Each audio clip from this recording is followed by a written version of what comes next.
अभी लोकसभा का चुनाव देखा मैंने, अरे ये तो कांग्रेस का अलायंस नहीं होता ना तो मुझे तो हारना पड़ता।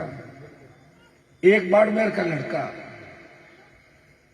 6 लाख वोट ले जाता, जाति की वोट 1.5 लाख, यहाँ जाति की वोट 6 लाख, बिना गठबंधन जीत नहीं। जागरूकता ही नहीं हमारे लोगों के अंदर। 15 मिनट नाराजगी रखते हैं, एक ट्रांसफर का कागज आ जाता है, छोटी सी बात होती है, भाग जाते, रोने लग जाते। मेरे पास लड़के आते रोते हैं, रो क्यों रहा है, हमारी बदली होने वाली तो कहीं जाट बना था, मैं रोने लग गया। तो फिर मैं किसके सामने रहूं जाके, बताओ मुझे। मैं तो 25 साल के अंदर कितने बड़े बड़े लोग मेरे से लड़े, मुझे खत्म करने का प्रयास किया, मारने का प्रयास किया, लेकिन मैं रुका नहीं, झुका नहीं। और जिसके पीछे पड़ा उसको दिन में तारे दिखाए।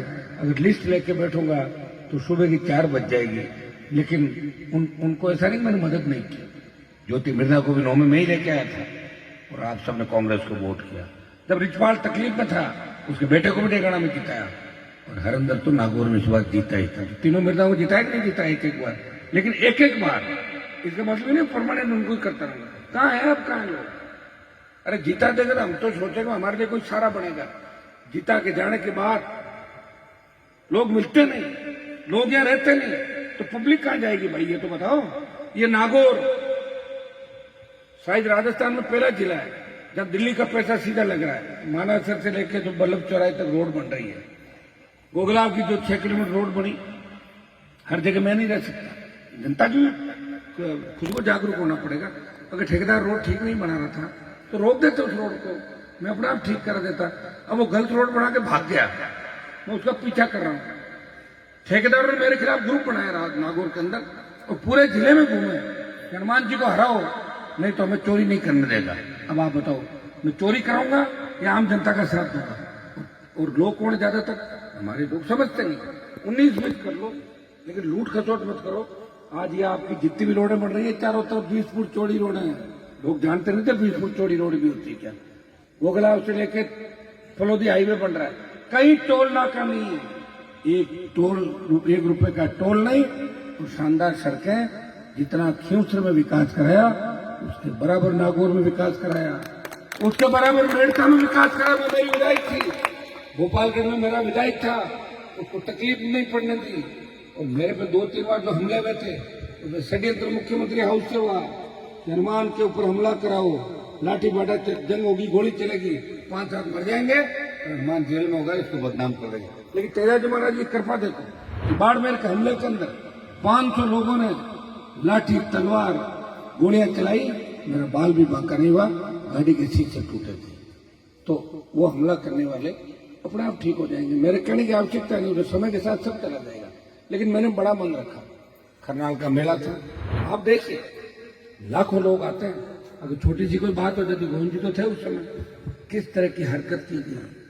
आज आप अगर समाज के मंच में समाज की बात नहीं करोगे तो फिर कौन से तौर की बाहर जाके, और कितनी संख्या अपने देश के अंदर, अपनी जितनी संख्या है ऐसे तो 20 समाज है इस इंडिया के अंदर, 20 समाज आपसे बड़ी संख्या के है हिंदुस्तान के अंदर। कोई गलतफहमी मत रहना कि हमारे 12, 15, 18, 20 साल से दोगे। लोगों को 60 MP है, 25 MP है, 35 MP है, 40 MP है। आगे चले जाओ, आधे हिंदुस्तान में जानते ही नहीं। याद करो जब तीनों कृषि बिल आए थे, लोग हो सकता है कि मेरे विचारों से सहमत नहीं होंगे, पहली बार हरियाणा, उत्तर प्रदेश और दिल्ली के तमाम हमारी कौम के नेता मेरे पास आए और उन्होंने मुझे कहा कि हनुमान जी हमारे नेताओं के जंग लग गई। और उन नेताओं के नारे हमारे नेता लगाते थे, चौधरी चरण सिंह जी का नारा लगाते थे, देवीलाल जी का नारा लगाते थे। उन्होंने कहा कि हमारे नेताओं के जंग लग गई और मोदी से झगड़ा करने के लिए हमें एक नेता चाहिए जो जाट समाज का हो। MP तो 25 थे, लेकिन कोई नहीं आया, सत्ता छोड़ के कोई नहीं आता। लोग तो अपनी छोटी सी LDC की नौकरी नहीं छोड़ता भाई, जीवन उसी से गुजरता उसका।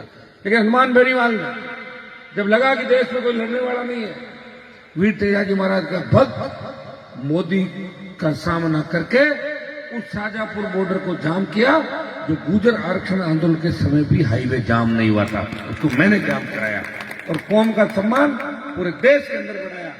तब बात चली हरियाणा, पंजाब, तमाम इलाकों के। मुझे भी जयपुर के आसपास की सीट पर टिकट दे रही थी, मैं राजस्थान दल का अध्यक्ष था, लेकिन मैंने कहा मैं नागौर में राजनीति करूंगा।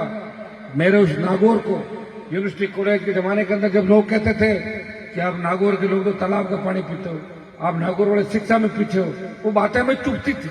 इसलिए कहा कि नागौर के अंदर मैं राजनीति करूंगा, लोगों को मजबूत करूंगा और सत्ता के शिखर पे मेरे भाइयों को लेके जाऊंगा। प्रयास भी किया और प्रयास का परिणाम ये हुआ कि विरोधी तो गायब हो गए, अब तो मेरे अपने ही जो इधर उधर थे वो सामने दिख रहे हैं। अब कहाँ है विरोधी बताओ? मेरे नागौर में तो कोई विरोधी नहीं और राजस्थान में भी कोई विरोधी नहीं, क्योंकि भरतपुर से लेकर बाड़मेर तक तमाम लोगों की मदद की, किसी की 18 में की, किसी की 23 में की। मेरी एक आदत है, मैं वीडियो रिकॉर्डिंग नहीं करता घर पे जो आता है। आप अचंभित हो जाओगे जब मैं नाम लूंगा कि मेरे घर पे कौन कौन लोग रात को मदद मांगने आए, तो फिर आप कह दो कि हनुमान जी से बड़ा नेता नहीं इस देश का। तमाम लोग आए और अब भी आ रहे हैं, लेकिन मैं नहीं कह रहा हूं कि मेरे लोग हैं और अगर उनको मेरी आवश्यकता से बल मिलता है तो जरूर उनकी मदद में मेरे लोगों की करूंगा, चाहे मेरा विरोध भी करेंगे। फिर भी हरियाणा, पंजाब, यूपी, दिल्ली के अंदर वो लोग उन हमारे लोगों के लिए ज्यादा कारगर है, क्योंकि मैं उतना काम वहां रह के नहीं कर सकता। मैं आपके बीच रह के, राजस्थान में रह के मैं ज्यादा काम कर सकता हूं।